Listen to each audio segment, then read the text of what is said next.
Welcome to the Geostrategic Podcast. Welcome to this deep dive. A massive Russian document leak has just revealed something no one saw coming.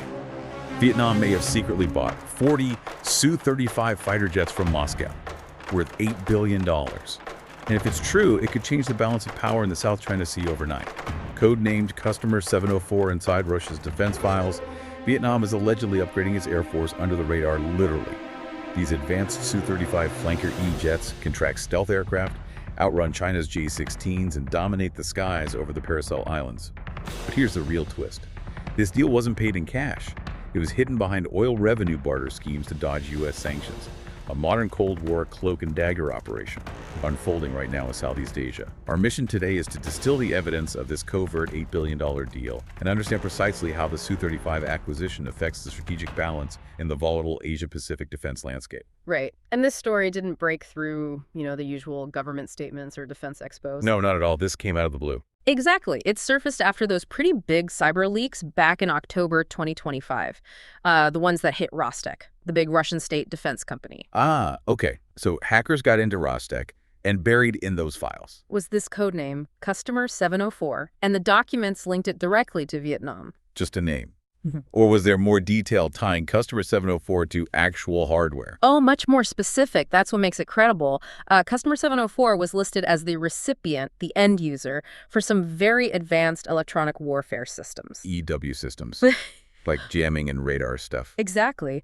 And crucially, these EW systems were specifically designed for the Su-35 Flanker E. That's not generic equipment. So they weren't just buying spare parts. This suggests they're actually prepping for the jets themselves. Precisely. It points towards operational preparation. The details are quite specific, too. It's like, what kind of numbers are we talking about? Well, the leaks mention Vietnam apparently received 9 airborne EW units in 2024. And then, even more telling, there are 26 ground-based communication interference systems scheduled for delivery across 2025. Ground-based systems. Why is that significant? Because you only really need that extensive ground infrastructure for jamming, for electronic warfare support. If you're planning to operate the actual aircraft they support, it's a package deal. Got it. And there was a price tag mentioned for just the EW kit. Yeah, around $190 million just for those EW systems. That's not pocket change. It shows a serious commitment. Definitely sounds like intent. Okay, so let's follow the money. This supposed $8 billion total price tag. Yeah. How do they manage that, especially with sanctions looming? Right, the $8 billion, it's a staggering amount, potentially covering up to 40 Su-35s, maybe some anti-sub helicopters, even land-based air defense systems to protect the airfield. Wow, a whole package. Yeah, and relative to Vietnam's usual defense budget, it's a massive investment. And the payment method? You mentioned it wasn't cash, like a Cold War throwback. It really is. It seems to be structured around long-term credits from Russia. But the repayment, that's the clever or maybe sneaky part. Okay. It's being repaid through profits from joint Russian-Vietnamese oil and gas projects, specifically this company called Rostec Petro.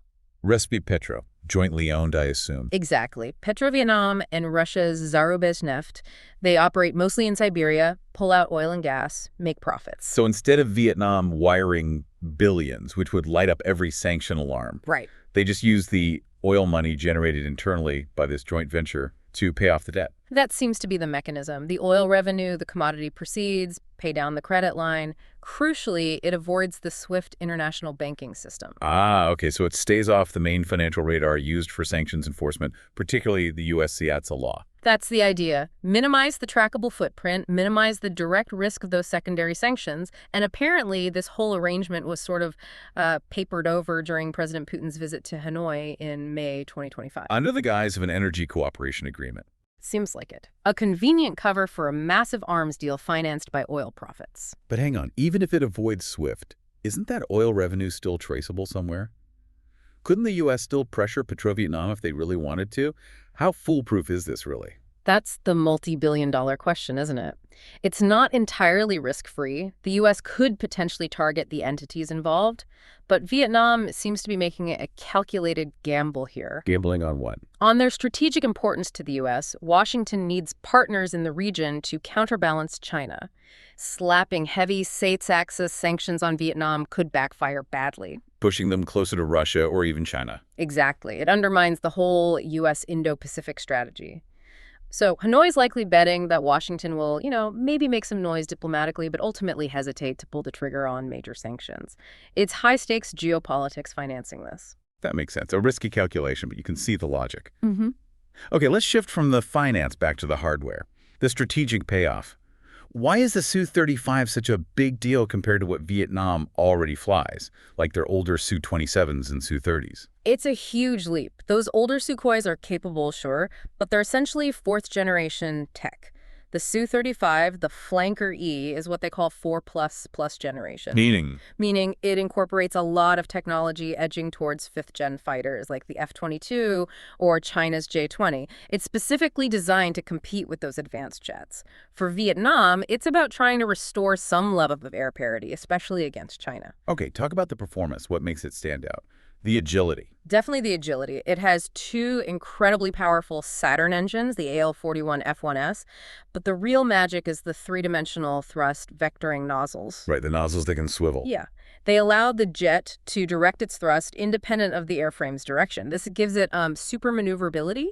Is that the technical term for how it can do those, like physics-defying turns and maneuvers at low speed? Yeah. Stuff older jets just can't manage. That's basically it. In a close-in dogfight, that maneuverability is potentially lethal. It lets the pilot point the aircraft and weapons where they need to be much faster. But honestly, the sensors might be even more important today. Okay, the sensors. You mentioned the Indo-Pacific radar earlier. Right. The Indo-Pacific is a passive electronically scanned array, or PISA radar. Yeah. A big step up. It can supposedly track up to 30 targets at once, out to potentially over 400 kilometers. Much better situational awareness. And what about tracking stealth? That's always the challenge. That's where the OLS-35 system comes in. It's an optical location system. Infrared. Infrared and electro-optical, yeah. Ugh. Crucially, it's passive. It doesn't emit any signals like radar does. So it can search for heat signatures without revealing its own position. Exactly. It allows the Su-35 to potentially detect and track low observable aircraft, like stealth fighters, without the target even knowing it's being watched. That's a huge tactical advantage. Wow. And combine that with long-range missiles. Right. It can carry missiles like the R-37M, which has a very long range, reportedly up to 400 kilometers. So the idea is to detect, track passively, and engage from well beyond visual range. Okay, put all that together. The agility, the advanced radar, the passive tracking, the long-range missiles. What does this mean for the South China Sea specifically? It fundamentally changes Vietnam's ability to project power and defend its claims there. The Su-35 has a combat radius of about 1,500 kilometers. So it can reach the contested islands easily. Oh, yeah. Long patrols over the Spratlys, the Paracels, that becomes much more feasible. It significantly boosts their ability to monitor the area and, crucially, deter incursions. Especially against China's advanced fighters operating there now. Precisely. China flies J-16s, even J-20 stealth fighters in the South China Sea. For years, Vietnam's Air Force has been technologically outmatched.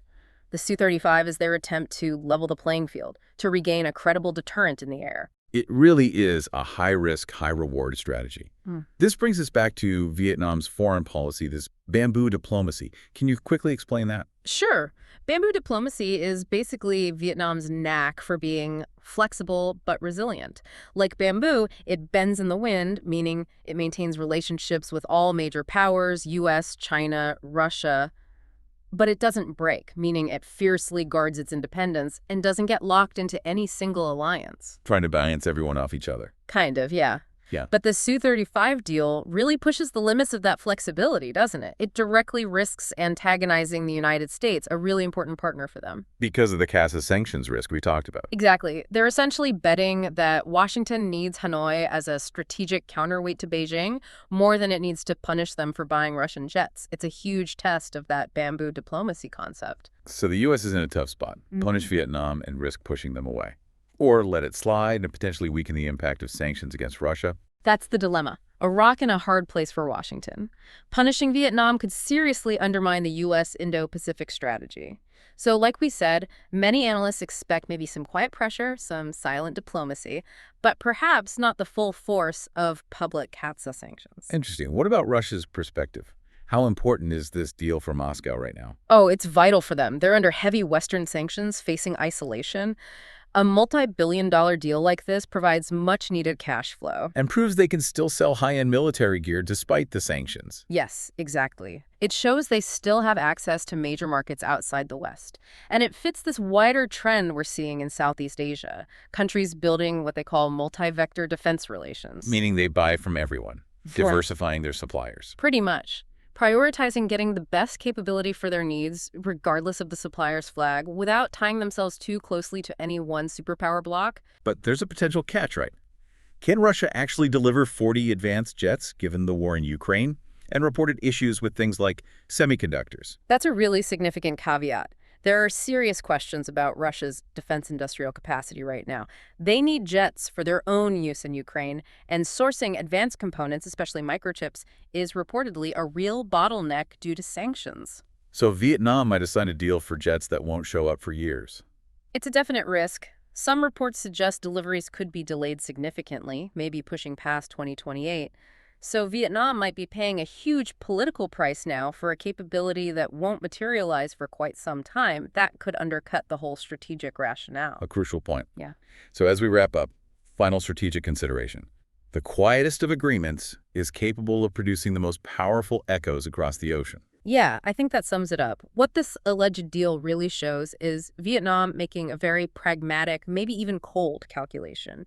Faced with what it sees as a growing threat, particularly from China in the South China Sea, it's prioritizing national security and deterrence, even if it means navigating tricky geopolitical waters and taking significant risks. It highlights that growing desire for strategic autonomy among ASEAN nations, perhaps. Absolutely.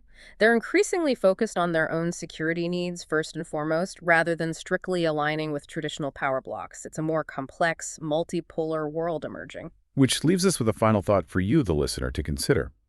Given this strategic trade-off, Vietnam getting advanced jets, possibly by dodging sanctions, versus the U.S. potentially alienating a key regional partner, how much sanctions evasion will Washington ultimately tolerate if the bigger goal is maintaining a united front against China in the South China Sea? Something to think about. Thank you for joining us for this deep dive. We invite you to watch or listen to our other deep dives for more analysis like this. If you found this discussion valuable, please like, share, and subscribe to the Geostrategic Podcast for more in-depth analysis on topics that shape our world. Stay informed, stay ahead, and stay tuned for the next episode.